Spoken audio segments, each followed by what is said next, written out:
During a stay at Parkhurst Prison on the Isle of Wight, Robert finally got the help he had long craved when he met Dr. Bob Johnson, a prison psychiatrist. I visited the prison in May 1991, and I was taken round the hospital wing. And as we're going round, then they opened the main cell door, and then there's a wire mesh door inside that.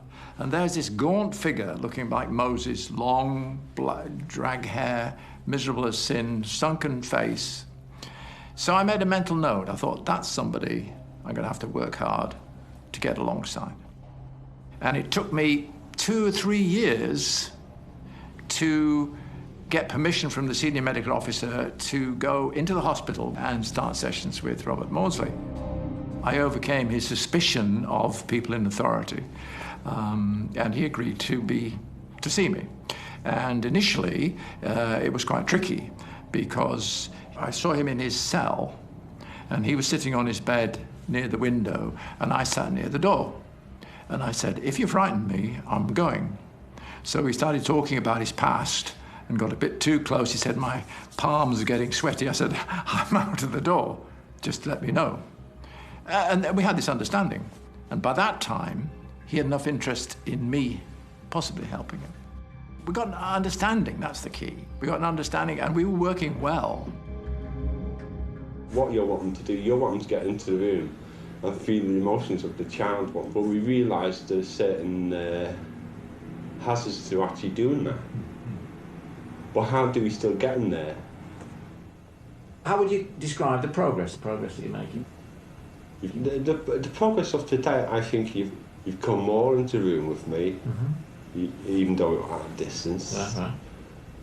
I'm able to talk about things, a lot more things today than I was able to, say, 6 or 9 months ago.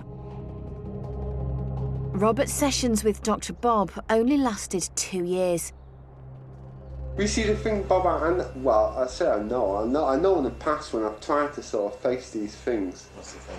You know, I'm just capable of doing anything, Bob, as the adult here. Exactly. And that's what I've got to be cautious of, you know. Absolutely right. You're keeping the speed on these things, right? All I'm doing is saying this is where we're going to move in due course. I think what I've been doing, I'm effectively putting in pieces. Right. But I have to make sure the pieces fit. Well, they will eventually. That's right. Yes, you do. You have to piece them together. Yeah. And I think that's come on fairly well. I do. I think you're doing brilliant. I mean, you know. He's been in jail for 45 years. I'm 42. He's been in jail longer than I've been alive. And when you look at it like that, it's hard to comprehend, you know? Gavin and his uncle have a strong bond, keeping in touch with each other regularly.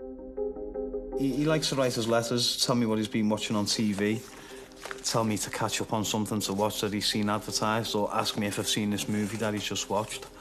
I'll tell him to catch up with some Formula One, stuff like that. But he really loves the wildlife programmes as well, the Attenborough ones, things like that. Robert Mawdsley's letters are interesting. They show some insights into his character, his personality. He talks a lot in his letters about art, about poetry, about the finer things in life, which stand in stark contrast to his very kind of basic and brutal existence.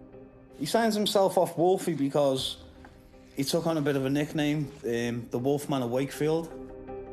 He refused to shave, he refused a haircut, so he ended up having real long hair and a beard down his chest, somewhere here, and that's where he picked up the name Wolfie. He's no longer got that long hair or beard, but the name has stuck. I still address him as Wolfie. Their father was a violent man. Me dad said, for some reason, it's as if the worst was reserved for Robbie. Like the granddad just didn't like Robbie for some reason, you know?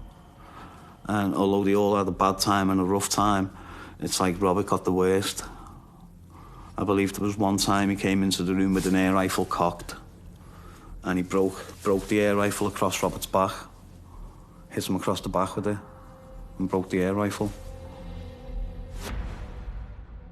It's not unusual that the youngest child in the family or the weakest child in the family is the one who's attacked mostly. Firstly, they need more care. That's frustrating. Abusers don't like to have to care. And secondly, they are just by their very nature, more vulnerable and fragile. So that essentially means that they're easier to control. Why? Who does that to a young boy? I ain't got them answers. But it's just abuse. That's all it is, it's just abuse. Any child who's given away is thinking, I'm not good enough. I was given away. And then you take them back and then you're beaten up, you're abused. To the point where you're losing your mind. And he knew bad things were going to happen and he ran away.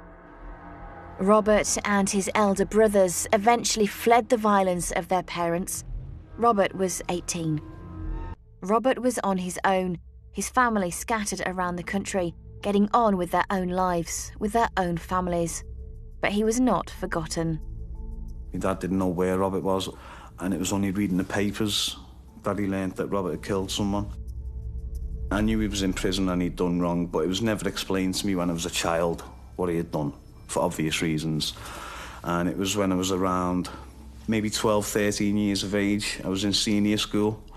One of my friends in class was reading maybe the Daily Mirror or something like that, and there was a double spread, Cannibal Mawdsley, or Britain's Hannibal Lecter, with the story, and there was a photograph of him. And I do look like my uncle in this photograph. And one of my friends said, hey, who's this Mawdsley fella? Is he related to you? And I knew straight away then that that was my Uncle Bob. So I was able to read that newspaper article and really get to grips with what he had done and learn the details of it. And it was only then that I've gone back and spoke to my mum that I've seen this in the paper about Uncle Bob, blah, blah, blah. And that's when I was